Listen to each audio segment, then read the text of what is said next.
Hello दोस्तों, shortcut के इस सीरीज में अगला वाला वीडियो आप सभी के लिए, जिसमें हम लोग पढ़ने वाले डिफाइनाइट इंटीग्रेशन का शॉर्टकट, जिसमें अपन यहाँ पे देखने वाले हैं आंसर।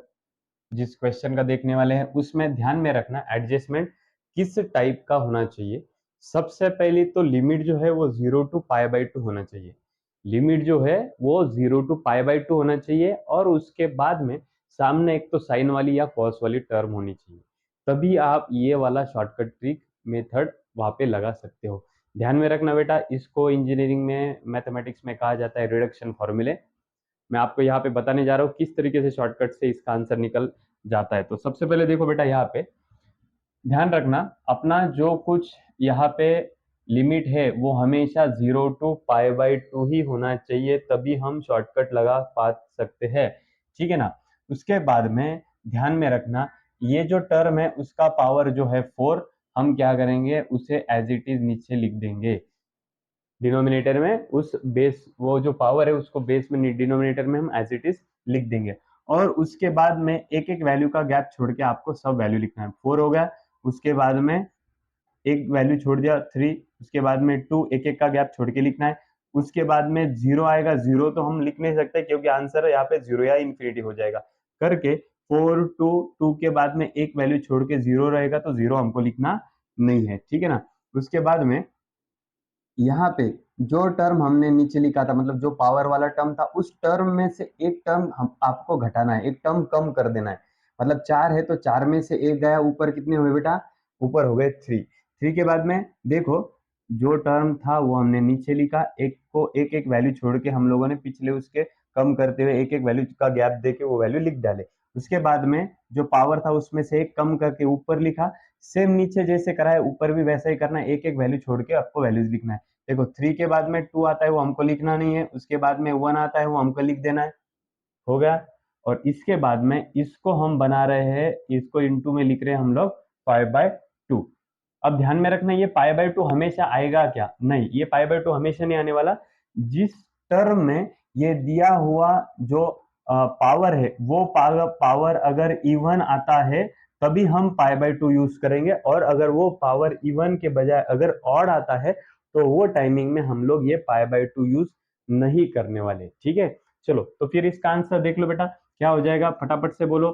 3 1 जा 3, 3 इंटू पाई 3 पाई अपॉन 4 2 जा 8, 8 2 जा 16। बेटा ये बन गया आपका फाइनल आंसर। ठीक है। तो चलो इसको भी सॉल्व करते हैं हम उसी तरीके से। देखो 0 to π/2 लिमिट है, हाँ है, 0 to π/2 है लिमिट। देखो उसके बाद में पावर कितना है? 8 है। जो पावर 8 है उसको नीचे लिख डालो, ये लिखा मैंने 8। 8 के बाद में एक एक वैल्यू छोड़ के लिखना है, जैसे कि 6 4 2 0 तो अपन लिखते नहीं है कि नहीं। उसके बाद में 8 जो पावर था उसमें से एक कम कर दिया, वो हो गया 7। 7 के बाद में 7 इंटू 5 इंटू 3 इंटू 1, एक एक वैल्यू को बीच में छोड़ के सब वैल्यू उल्टा लिखते जाएंगे। उसके बाद में यहाँ पर π/2 भी आने वाला है। क्यों आने वाला है π/2? क्योंकि दिया हुआ जो पावर है वो पावर यहाँ पे इवन है। इवन है करके यहाँ पे π/2 लेना है, वरना अगर इवन नहीं रहा तो वहां पे π/2 हमको नहीं करना है। अब इसका कैंसिलेशन कर दो, जो जो होता है वो करो। जैसे कि अब ये देखो यहाँ पे 3 1 जा 3, 3 2 जा 6। अब इनका जो मल्टीप्लीकेशन आएगा वो आपका आंसर रहेगा। 7 5 जा 35, 35 इंटू 1 35, 35 इंटू पाई 35 पाई। ठीक है, ये हो गया। अब नीचे वाले का कैलकुलेशन करो। 8 2 जा 16, 16 4 जा 64, 128, 256। हो गया, ये बराबर है, एकदम करेक्ट से हम लोगों ने इसका वैल्यू निकाल दिया है। तो देखो ध्यान रखो बेटा, यहाँ पे लिमिट 0 to π/2 ही होने चाहिए। उसके बाद में साइन कॉस वाला कोई भी टर्म रहा तो चलेगा। उसके बाद में जो पावर है वो पावर इवन अगर आता है तो यहाँ पे इंटू π/2 करना है। अगर पावर इवन नहीं आता है तो π/2 से मल्टीप्लाई हम लोग नहीं करेंगे। जैसे कि अगले वाले क्वेश्चन में यहाँ पे देखो 0 to π/2 लिमिट है, इसका मतलब इसका हम शॉर्टकट मेथड से आंसर निकाल सकते हैं। यहाँ पे जो पावर दिया हुआ है वो पावर यहाँ पे ऑड है। ऑड है करके हम लोग यहाँ पे π/2 से मल्टीप्लाई नहीं कर सकते। इसका मतलब मैंने वहां पे 1 लिख दिया, नहीं भी लिखा तो भी चलेगा। ये चलो आपके लिए, ये देखो ये π/2 हमने लिखा ही नहीं। क्यों? क्योंकि पावर जो था वो ऑड में आया था। दिया हुआ बाकी सब सेम टू सेम जैसा हम लोगों ने अभी सॉल्व करा था। जैसे कि ये जो 3 है वो 3 हम यहाँ पे लिखेंगे, नीचे लिखेंगे, 3 के बाद में 2, 2 के बाद में ये 1, ठीक है। उसके बाद में 3 में से एक वैल्यू कम कर देना और ऊपर लिखना है। 3 में से एक गया 2, 2 में से एक वैल्यू छोड़ के बाद में हम लोग वो वाला वैल्यू लिख नहीं सकते 0, क्योंकि आंसर 0 हो जाएगा। इसका मतलब हम लोग यहाँ पर ही लिख सकते हैं, तो इसका आंसर होगा 2/3 1 जा 3, है कि नहीं। जब ऑड आता है तो यहाँ पे इंटू π/2 करने की जरूरत आपको नहीं है। अब ये हमने साइन कॉस का देखा अलग अलग से। अगले वाले क्वेश्चन में हम लोग यहाँ पे देखने जा रहे हैं, देखो साइन और कॉस दोनों भी टर्म है एक ही क्वेश्चन में, और दिया हुआ क्वेश्चन 0 to π/2 का ही है। दिया हुआ क्वेश्चन 0 to π/2 होने के कारण यहाँ पे हम लोग वो शॉर्टकट ट्रिक लगा सकते हैं, लेकिन थोड़ा सा अलग सोच के वहां पे शॉर्टकट ट्रिक हमको लगाना है। जैसे कि सबसे पहले क्या करो, देखो यहाँ पे इन दोनों का एडिशन कर लो, 3 + 4 वो हो गए 7। चलो ले लो उसको नीचे 7, दोनों का एडिशन करना है, लेना है नीचे 7 6 5 4 3 2 1 हो गया यहाँ पे।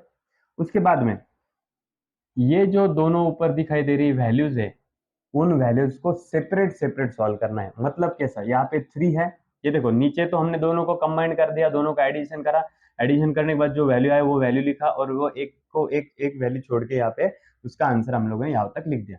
अब देखो यहाँ पे ये ऊपर पावर में 3 है, 3 में से एक कम करो, एक कम करने के बाद यहाँ पे कौन आएगा, 2 आएगा। 2 के बाद में 1 तो अपन लिखते नहीं है, उसके बाद में 0, तो सब आंसर 0 हो जाएगा, तो यहाँ तक ही छोड़ देंगे। उसके बाद में यहाँ पे 4 है, 4 है तो हम क्या करेंगे, 4 है तो एक कम कर देते हैं पहले, ये बन गया 3 डॉट, उसके बाद में 2 तो हम लिखते नहीं, बाद में 1 लिखते हैं, ये हम लोगों ने लिख दिया। ये देखो दोनों का एडिशन करके वो नीचे लिखा, उसको उल्टा लिखते गए, बाकी इन दोनों में से एक एक वैल्यू कम करके उसको भी उल्टा इसको भी उल्टा लिखते गए, एक एक वैल्यू छोड़ के। अब यहाँ पे इंटू π/2 आएगा कि नहीं आएगा, ये हमारा मेन क्वेश्चन है। तो यहाँ पे π/2 आने वाला नहीं है, क्योंकि एक इवन है एक ऑड है। यहाँ पे दोनों भी टर्म जब तक इवन नहीं आते तब तक हम लोग π/2 लगाने वाले नहीं है। यहाँ पे एक इवन है एक ऑड है, इसकी वजह से हम लोग यहाँ पे π/2 नहीं लगाएंगे। ये 2 2 कैंसिल आउट हो गया, यहाँ पे आंसर बचा आपका 2 1 जा 2 और ये 7 5 जा 35। ठीक है, समझ में आया बेटा किस तरीके से हम लोगों ने साइन कॉस अगर मिक्स में आता है तो किस तरीके से उसे सॉल्व करेंगे, हम लोगों ने यहाँ पे देख लिया है। अब चलो आगे जाते हैं, थोड़ा सा और देखते हैं। चलो देखो अब यहाँ ये वाला प्रॉब्लम देखो भाई, यहाँ पे ये भी इवन है ये भी इवन है, इसका मतलब आंसर में सबसे पहले आपको यहाँ पे π/2 लगाना होगा। क्यों, क्योंकि दोनों भी पावर जो है वो इवन है, और इवन जब वैल्यू रहते हैं पावर में तो हम उसे π/2 लगाते हैं। ठीक है, उसके बाद में दोनों का सम कर लो बेटा, दोनों का सम आ गया 8 + 4 12, वो 12 हम लोगों ने यहाँ पे लिख दिया, 12 11 नहीं लिखेंगे 10 लिख दिया, डॉट 8 6 4 एंड 2।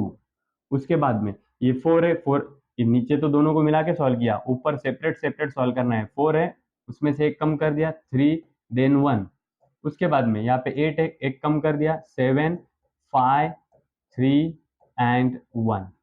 अब इसमें से जो जो कट सकता है उसे हम लोग काट देंगे, जैसे कि 5 1 जा 5 5 2 जा 10, देन 3 1 जा 3 3 2 जा 6।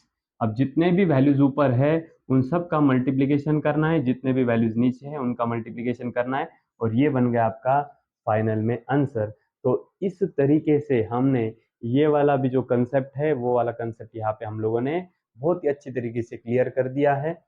और इसी टाइप का डिफाइनाइट इंटीग्रेशन के और बहुत सारे क्वेश्चन है, उसका भी आंसर हम लोग अगले वाली वीडियोस में देखने वाले हैं। तब तक अगले वीडियोस तक बने रहिएगा हमारे चैनल के साथ, मिलते हैं अगले वाली वीडियो में। Thank you.